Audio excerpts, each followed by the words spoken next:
Yeah. And we're live. We're live. Okay. So welcome everybody. This is Homegrown Stories, where I highlight North Dakotans that I've met along the way that just helps everybody understand what it's like to be a North Dakotan. So today I have Alexis Hewitt. Welcome, Alexis. Thank you. Thank you for having me. I'm so excited.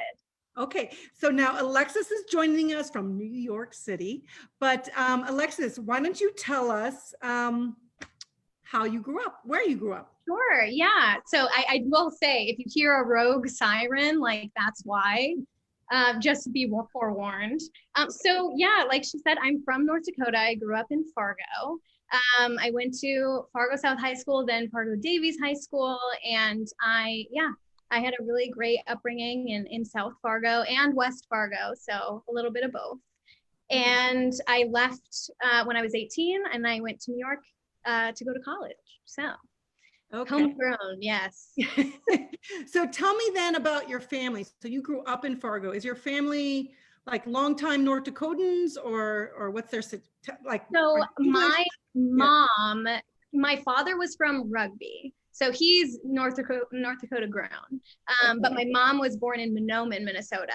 And then she came over when she's a nurse. So she was working at Devil's Lake and then came up to Fargo to work at then St. Luke's Hospital in Fargo, which then became Merit Care and then became Sanford. So many iterations, but all in healthcare. So yeah, they first generation, I guess, on her side. But yeah, my father was from Rugby.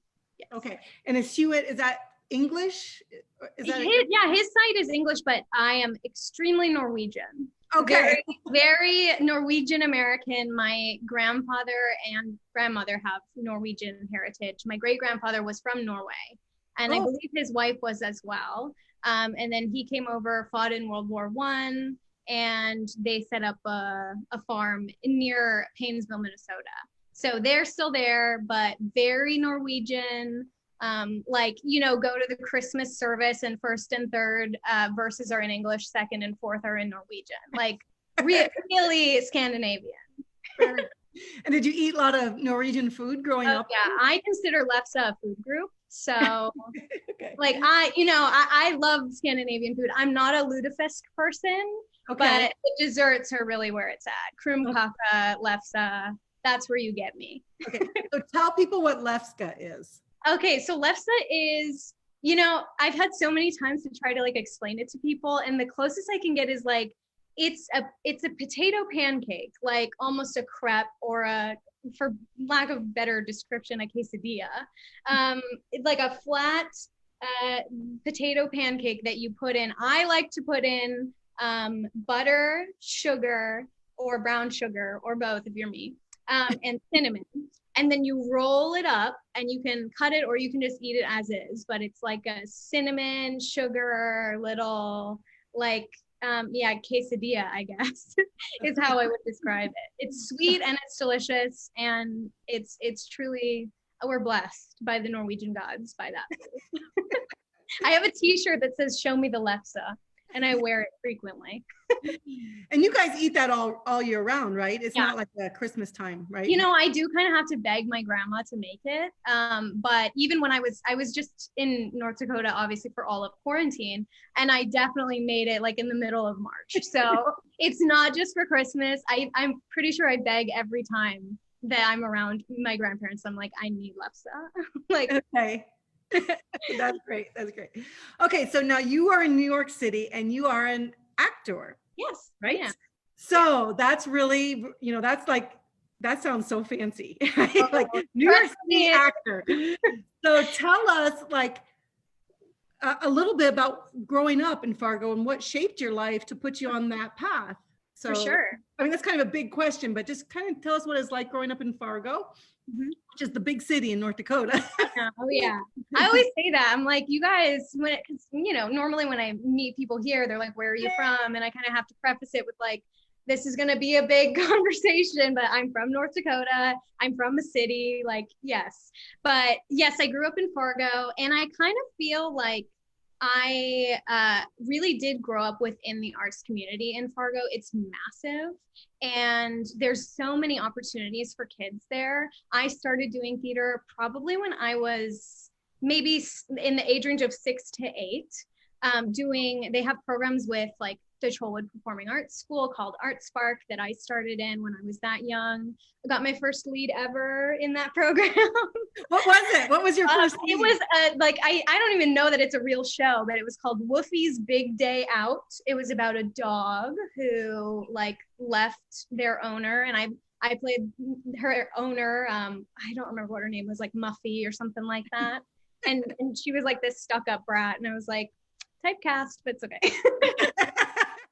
But yeah, so that was my first kind of introduction to it. But there were so many different programs, not just theater programs. Like I was part of the Lake Agassiz Girls Choir for the longest time, which is a young women's like choral group, which really was my basis of learning about music, especially choral music, but just music theory in general. I also was like part of orchestra. Was that in like high school then, or was that even early? They have 3 different groups. So I started probably like late elementary school, early middle school. So there's 3 different groups that you can kind of age into. And I did it till probably my freshman year of high school, maybe sophomore, but I think freshman year. And with them, yeah, I spent all those years doing plenty of choral music and got to travel a lot around both North Dakota and the country, singing choral music. So it like that education really, especially having to take tons of music theory in college, that saved my life. Oh, right. Yeah. So that group, yeah, go ahead. So what was you? So you said you're traveling around in North Dakota. So what was it like? Did you go to the little towns and sing? And I think we hit, the lines of where the railroad was. Those big cities are on those lines. I believe we did those. Definitely went to Jamestown. Definitely went to Grand Forks, Bismarck. I think Minot for sure, and performed at like the Medora musical. Oh wow. Yeah, so we didn't hit the real small towns, which is unfortunate because of course I would have loved to bring music into those communities. But yeah, Medora, yeah, all the way over in Western North Dakota. So at least I was definitely exposed to that when I was younger too. So your mom was a nurse. Like, how did you find your way into the arts? If your mom was your nurse, what was your dad? Was he an artist? No, not artistic in any way, shape, or form. But my mom came from a musical family. My grandmother was a nurse as well, and my grandfather's a farmer. So I mean, they run it together. So she's both. But they always grew up with, my aunts are the most musical people I know. They are characters, truly. And so every Christmas we would go and kind of have this big musical moment. So my mother was always a proponent of making sure we have a well-rounded education in music and art and sports. I played a lot of sports badly, but I did. But she always made sure that we got at least the opportunity to explore in music. And we were so lucky that there were so many programs in Fargo that really could expand whatever you wanted to explore within that. So it's kind of surprising to me out west here, where we're much more rural. What started like the arts community in Fargo? Like, do you know the history of what, like, was it like what do you call it? Like patrons, like private patrons, or what was it that started that? I know a little bit about, obviously it's a college town too. So naturally when you have colleges, there are kind of blossoming art communities as well. But as far as I know, and I'm not an expert in anything, but especially not in this, there was the Trollwood Performing Arts School started, I believe, in the mid-70s or maybe a little bit earlier. Okay. And it was a troupe of actors that started it, that one of them ended up being my high school drama teacher. So yeah, Gwen Stark, she was my drama teacher at Fargo South, if she sees this. Yeah, so I know that there was a group of actors that did start that. So, I'm not sure as far as like before that, but it obviously was created out of necessity from some, area. Yeah. So they started that. And then from there, Trollwood has been really a pillar in the community for, not just putting on productions, but education as well. They do summer programs. They do even year-round programs. I believe they still do. I mean, obviously a pandemic is different, but especially educating young kids, they really have been a leader in the community about that, as well as, from there you have the Fargo Moorhead Community Theater as well, which I think predates Trollwood, but that also has been there for a really long time. So it always was kind of there, but it really blossomed, I think, late 90s, early 2000s into the mid 2000s and now.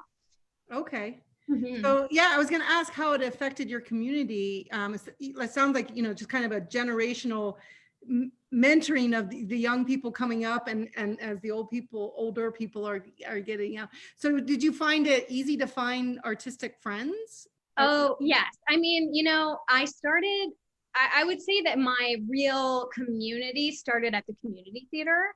Okay. I met some of my best friends literally to this day there when we were very young. And from there, just because of the education that we were able to get at these various theater companies in town, there was also another one called Third Street Acting Company, which doesn't exist anymore, but that was another big one back in the day. We were able to take the lessons that we learned there into our high schools. So it really kind of became the curriculums of the high schools as well, and their drama schools and even middle schools. That was so, we had a really good arts education that then permeated into the schools, which made better high school theater, which made better community theater, which made better summer theater. So it really kind of was that cycle. Yeah. And now you're in New York City. And now I'm in New York, and there's a bunch of us here. Let's go back on that a little bit, because a lot of times when there's budget cuts, sometimes the arts get cut first. Yeah. I mean, I don't understand why, but can you tell me about the art education in children on yourself? And also, like, why is that so valuable? And you should probably consider it like equal to the sciences, like arts and sciences, right? Absolutely. So can you maybe explain that a little bit for all the people that are going to be working on our budget and give us some money, please. Yeah. So like I said, I started like so young, and it was in a program that was not part of school. Obviously we had like little first grade plays and stuff like that, but that, like you said, is the first thing to go, especially in a school budget and a governmental budget. So they just really don't get the funding to be able to have these programs. But I started so young, and I think I use the skills that I honed truly back then every single day in my life. It's not just you're educating somebody to be an actor. You're not just educating them to go be a performer or go be a singer or whatever.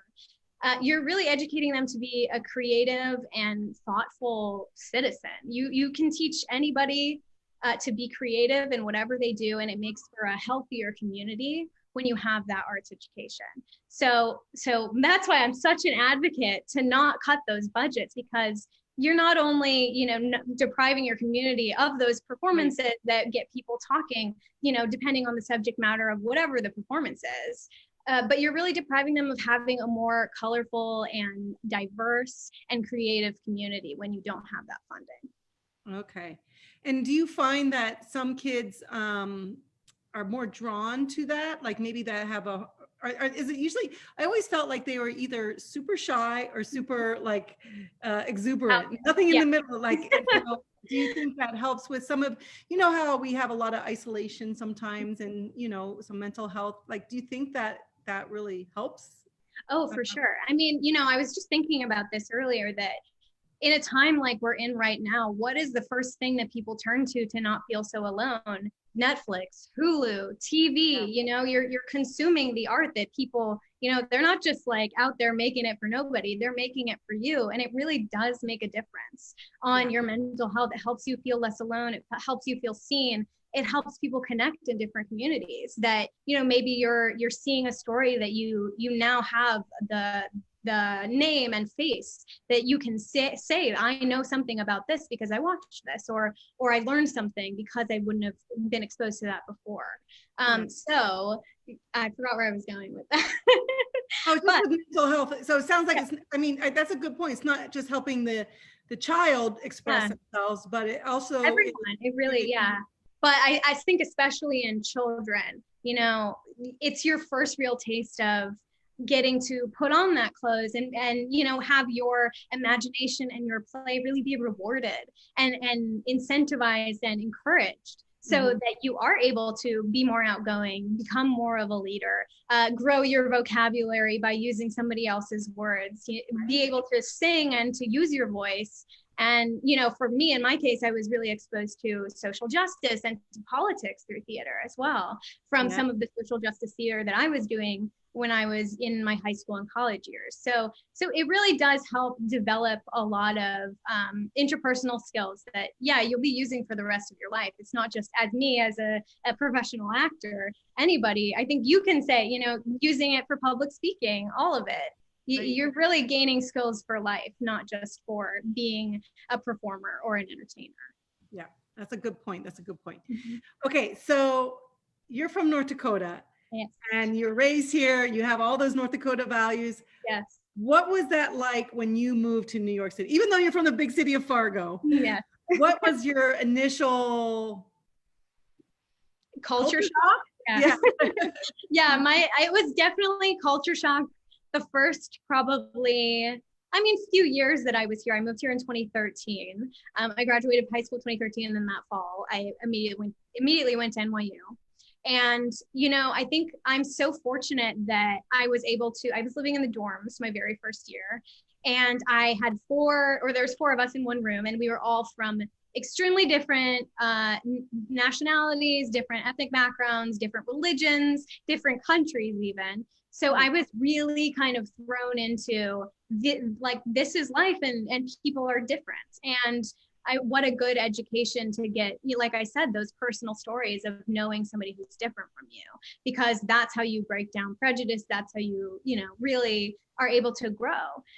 So coming from North Dakota, I will say that my manners really came in handy. From, growing up a little Lutheran girl really helped. And I will say people are so fascinated by me being from North Dakota. They're truly like, that is crazy, because there are very few people that are from here, and fewer that leave and make it to New York. But it's always a fun conversation to have, because there's two responses: is, oh, I'm from Fargo, oh, like the movie, or I've never met anybody from there. So it's fun to be kind of the first introduction to my home, because I love it so much, and I can actually, tell them, like, it's not just tumbleweeds or whatever you think it is. It's really a booming place, and not just in the cities. Like there's so many amazing rural communities as well. Yeah, definitely a culture. Yeah. Well, what I like about being like what I say an ambassador for North Dakota, is you get to show them that the richness, because anytime you start talking about it, everybody's face just lights up, right? Sure.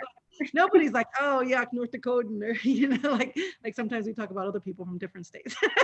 Right. I see that, but no, it's very, I think there are also some misconceptions for sure that it goes kind of both ways. So tell me the misconceptions that New York City people have of North Dakota, and what North Dakota has of New York City.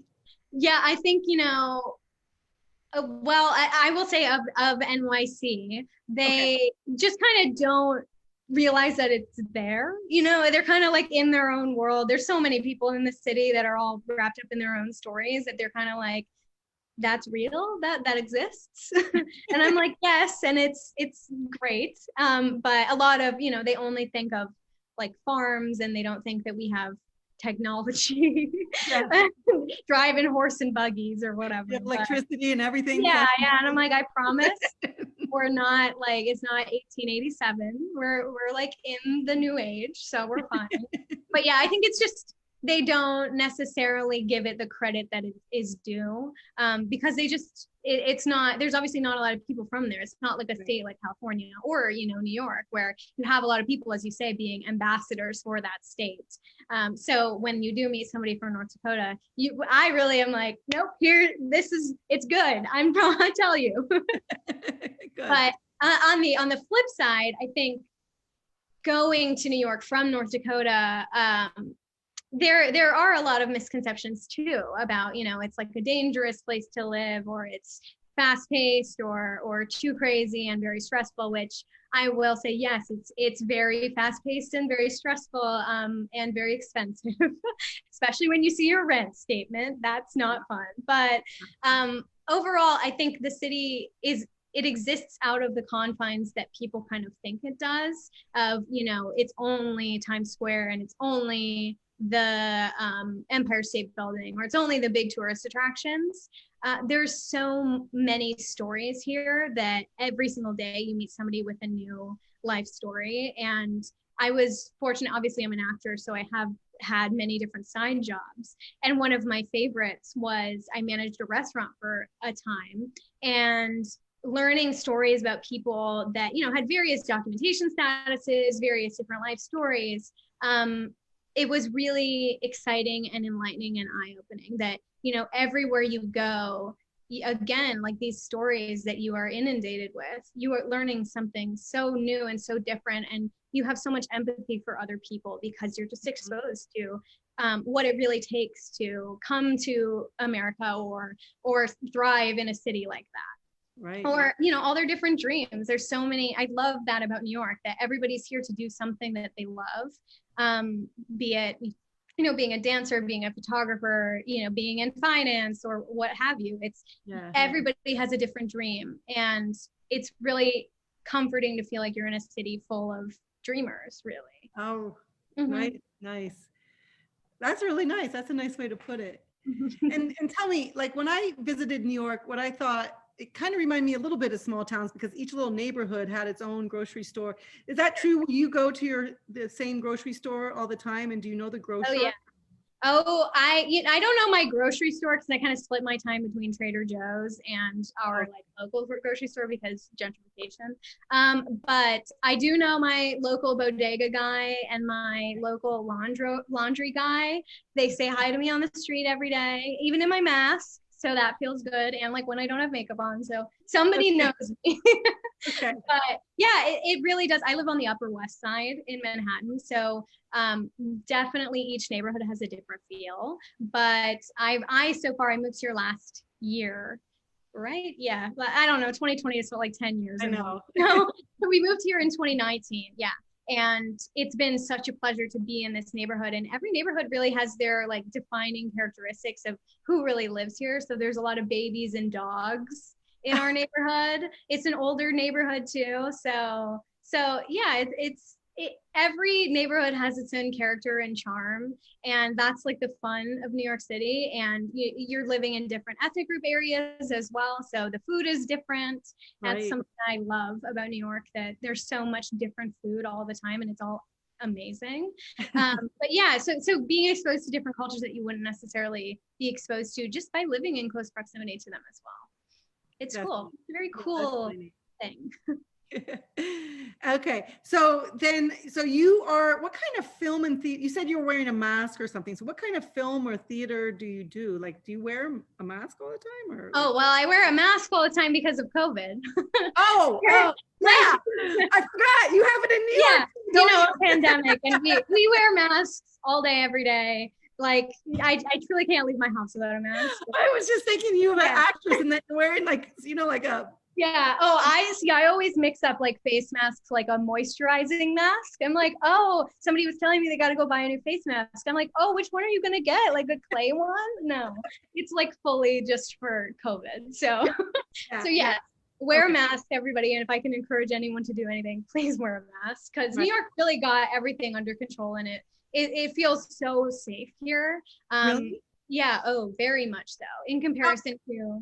Well, let's go back a little bit. Like, since I forgot about the pandemic. Not that I forgot about it, but here we are talking like we don't have our masks on, and so right. It's not that so what was it like? So you were there when you guys got hit hard. Yeah. And how fast did you guys transition to like wearing masks and getting like, because that's a big city with a lot of different types and it was so bad. So I live with my roommate, who's my best friend. We lived together for almost 5 years now. And he works in the entertainment industry, and he was traveling all through February. So we started kind of hearing whispers about it in January, and I was a little worried about it. And I was working at this restaurant too. So obviously it's a place where a lot of tourists go, but just heavy foot traffic. So I was worried about it.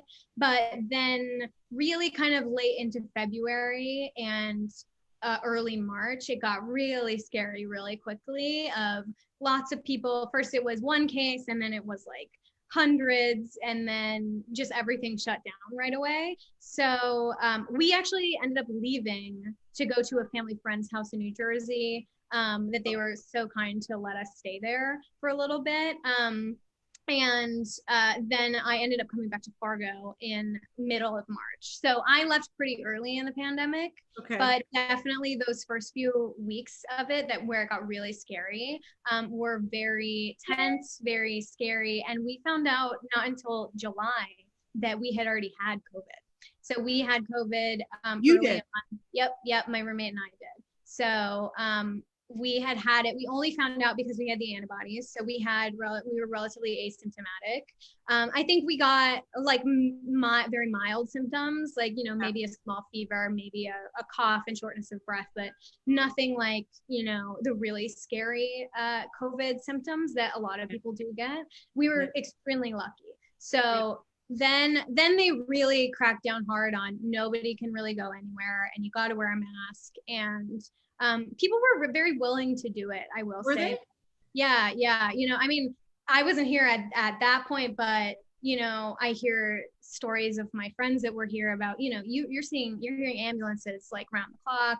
You're seeing the morgue trucks. It's a very serious situation, and that was obviously imparted onto me because I have lots of friends that had it, and I lost people that I know, and it's so scary, but it's scarier to know that there's a simple thing that you could do to mitigate the effects, and people choose not to do it. At least I'm very proud to be in New York, where people really take it seriously and will wear a mask. And it's not just because I want to be protected, but I want to protect my neighbors. I want to protect people that have pre-existing conditions or are not able to fight it off, because I already did have it, and I luckily, knock on wood, that I didn't have really bad symptoms, but I just to take care of your communities, which I know North Dakota is able to do.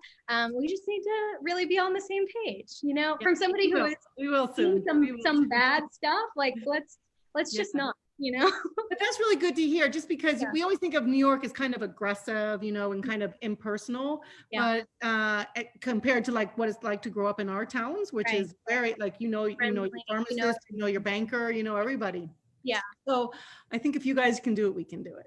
Absolutely. If New York, a city of how many millions of people, can do it, you can definitely do it. I promise you can do it. And it's not that hard, A mask, and they're even kind of cute now. So get a cute mask. It's a fashion statement. Throw a cute outfit on, and you're fine. Use hand sanitizer. Call it a day.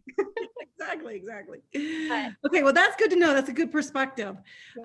Okay, so what type of film and theater do you do? Like, tell us about your profession. Sure. So when I was in college, I studied musical theater and film and television acting. So I double dip a little bit of both. So I'm just as comfortable doing a musical as, doing film and TV. My whole life up until being in college was really musical theater intensive, and music was really my first love and still is. So I love a good musical if, theater is ever able to happen again, which I'm very confident that it will. But, when we can do it, when we all like buckle up and really can take this pandemic seriously, I think we'll be good on the other side. But yes, I love theater. I think there's nothing like sitting in a theater and experiencing a musical for the first time. That is really amazing to me. But now I guess my career has kind of transitioned over more into like film acting, short film, indie movies, and TV. So that's kind of more where I want to be. And that's the stuff that's kind of happening now, pending COVID. They're really safe on sets, but you got to really take some precautions before you're doing it. But obviously we're in a pandemic, so everything's off the table at this moment. But I think my dream is to continue to do film and TV. Yeah. So how do you go about getting a role? Do you have a manager, or is word of mouth, or how does Normally that you'll happen? have, normally you'll, well, I think there's many different routes of doing it, even with social media now. You can be somebody that just is like doing stuff on TikTok or doing stuff on Instagram or whatever. Anywhere where you can like have that creative outlet of performing or doing a little scene or something. Anybody could see that. YouTube too. But normally you'll go on a website and you'll kind of see, they're called breakdowns of characters that, you may potentially fit, and you look through the scripts and see what they're looking for, and then you can submit from there. You make a little self-tape, they call it. So hence Okay. my lighting here. Why I have good lighting is, you're sending in self-tapes, and then if they like you, they'll call you for a callback, and from there you might have 3, you might have 10, and then you would get the role. So it's a arduous process. And then if you have representation like an agent or a manager, they're helping you to get into that door a little bit easier, and they're kind of working on your behalf. But you can do it both ways. But yeah, it's a difficult profession, I will say, not for the faint of heart. And you got to really, I take some breaks from it for sure, and especially with everything going on in the world, there's just so much at all times. Yeah. But the opportunities are out there, especially with so many different streaming services and so many different cable networks, and everybody's trying to produce new content all the time. So the opportunities are out there. You just kind of got to wait for the one that you're right for. Okay. And I often hear it's like you have to work 10 years to be an overnight success. Like, oh yeah, doing all this, and then all of a sudden it just yeah, and then it'll look, everybody will be like, oh, that was so easy for you. Like, if you only knew how much money I spent and how much time I spent, and but yeah, it's definitely a hard process, and I'm really only in the beginning of it anyway. So if anybody from Netflix is watching, let me know. Yeah, there you go. Let me know. You're perfect for anyone. So what your favorite role to play is in a musical? Is there a certain character you really like to play, or? I think more so like a genre of character. I love playing really complicated women. I love being a villain. Really? Oh yeah. I mean, when you're stepping into a character, you can't judge them. That's like the first rule of being an actor. You can't, even though you know a character is evil, you have to really like get in their mindset, really read through the scripts and kind of like think through like why they think the way that they do, and justify from there. So it really is a study in like how humanity works and how people work and its psychology and all this stuff. So you're really getting like kind of the skeletal bones of somebody, whoever they are, and then you get to step in and kind of fill in those holes and see, really bring them to life. But I love playing a good villain. I love playing, anybody but just a wife. Those are like never fun. Just like somebody's wife or somebody's girlfriend or whatever. Yeah. Those are never like, I mean, great, there's room for that, but I like playing very complicated women. Yeah. And not so pretty women, and people that do crazy things. That's really fun. So if someday there's a story that I can tell for like multiple seasons on like a network TV show, like, yeah, that's what I would like to do. That will be good. That'll be good. Well, we'll be watching for that. But so that's your dream role, is to play what would be your dream role? Like who would you like to play? I think it's hard to play a real person, because that you really have to like get down their mannerisms and do them. There's a lot of extra pressure on that. But I think I would really like to, I don't know. I think there's a few of them. In college I played, we did this musical called Kiss Me Kate, which is a modern retelling of Taming of the Shrew in musical form. So I would love to do Taming of the Shrew and play Kate, because I did it in the musical, and I haven't done Shakespeare in a while, which would be very fun. But other than that, I think playing like a politician, I think would be really fun to kind of step into that role. Yeah. That would be interesting. Easier than you think. Yeah, maybe they'll make a movie about you and I can, throw on a blonde wig. Stormy. Yeah. Not that complicated though. Yeah. So this is just kind of more of a, like, I'm more of a sciencey person and not an artsy person, but when a lot of actors or whatever, they like Shakespeare. Why do so many like to play Shakespeare?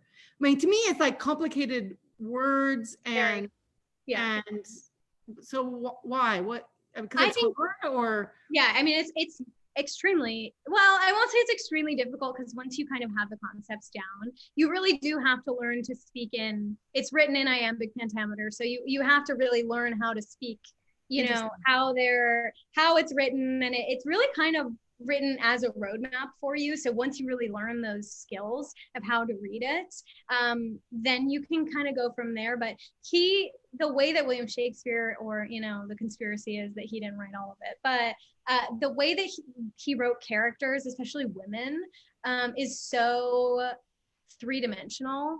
And even like for that time, I think there's a misconception that like they didn't really understand like what womanhood was or whatever, but there's a lot of really amazing female characters in Shakespeare that now, doing a modern take on it, you can learn so much about whoever that person is, because like I said, they give you that skeleton of who these people are, but you get to fill it in, and kind of having that modern sensibility to be able to bring that to a Shakespearean character, I think is really fun. And it is a challenge. It's really hard to speak in that like heightened language. But there's also so much you can do with a Shakespeare show. You can set it really at any time.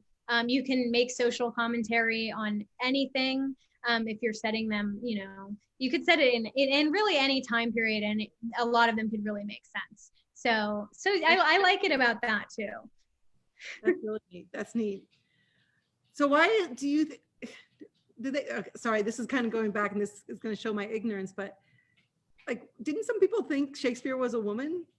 Maybe? I think there's a lot of conspiracies about it. Like there's one that he is a guy named Christopher Marlowe, that he might have been a woman, or, he might have been a gay man. Like, there's many different conspiracies, but to me, all I have is the texts, the folios, if you will.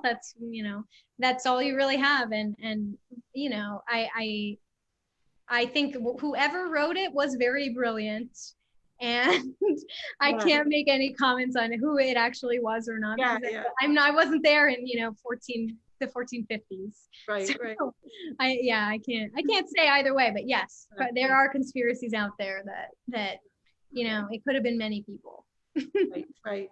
It would make sense. There's so many plays, so it makes sense. Yeah. Yes. Interesting. I don't know. So I could probably talk to you I have all these questions. This is like a simple question, then I'll ask my favorite question as we wrap it up on my favorite question.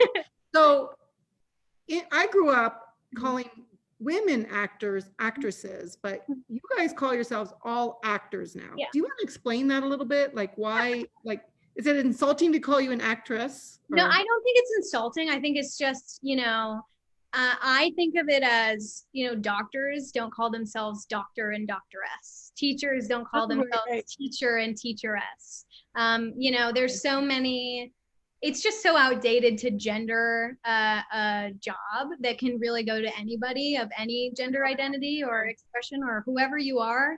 If there's one term for it, then it just makes it easier for everybody else. It's okay. Yeah. So it's not so much as like an insulting thing. Like if you call me an actress, I'll say, yeah, because I identify as a cisgender woman, but there are other things to call it. I call myself an actor. Okay. But why add something that is like unnecessarily gendering something? Because inevitably when you do that, people kind of look down on one or the other. You know what I mean? And just keep it as equal as possible. Yep. That makes sense. Yeah. Okay. So this is my favorite question. I always ask it at the end. What is your No, I'm sad that it's ending. So yeah. Oh, I could talk to you forever. Like, I know, but you got an election to win, so like I get it. So, what is your favorite thing about North Dakota? Okay. I have two things that immediately came to mind. Okay. One is obviously, I appreciate so much that it gave me such a different relationship to the earth and to the environment.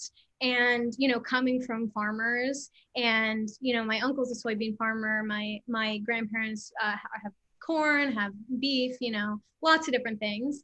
But it's given me such an appreciation for not only like the beauty of farming, the beauty of nature, but like where our food comes from. And that's why, when people say like people on the East and West Coast look down on the Midwest, I always am kind of like, I understand why that's a misconception, but they appreciate being fed. they appreciate the food and the hard work that really goes into being a farmer and, cultivating the earth in that way. I think, I'm so appreciative that it gave me such a lovely and warm like regard for the earth and keeping it safe from people who would wish ill will on it. Right. And also the people. I think I'm so happy to always introduce my friends that I've made in New York that are not from the Midwest or wherever they're from. I always love introducing them to people from Fargo, from North Dakota, because they're like that. Those are some of the best people I've ever met in my life. And, we've got a different set of morals, different set of, way that we act, but I'm so glad that I've gotten to take that with me, and it's paid off for me in many ways. A lot of people aren't as friendly as we are. I will say that. True. No, yeah. Well, I'm going to ask you one more question because it's really, really important since we have a New York City actor on our show today. To all the young people that are in the rural areas, even, what do you recommend to them to start following some of those dreams or those passions? What would you like, especially if there might not be theater? Right. Do? I think, we are so lucky to be living in an age that social media exists. I say that, which I understand it's a double-edged sword, definitely, but especially with things like YouTube and TikTok, there are so many different outlets for you to be able to create art and just kind of throw everything out there and see what sticks, because there are people that want to hear exactly what you have to say and in the way that you say it. And the worst thing you could do is stay quiet and not let yourself have that outlet, because you will on the other side know more about yourself and, in my case, learn to love yourself in a different way that you hadn't before. And who you are as an artist may be different than who you are as a person, and they feed into each other. And on the other side, you'll be happier if you are able to, let that voice out and really let people hear you. But other than that, make sure that you keep pressuring your representatives to fund arts programs.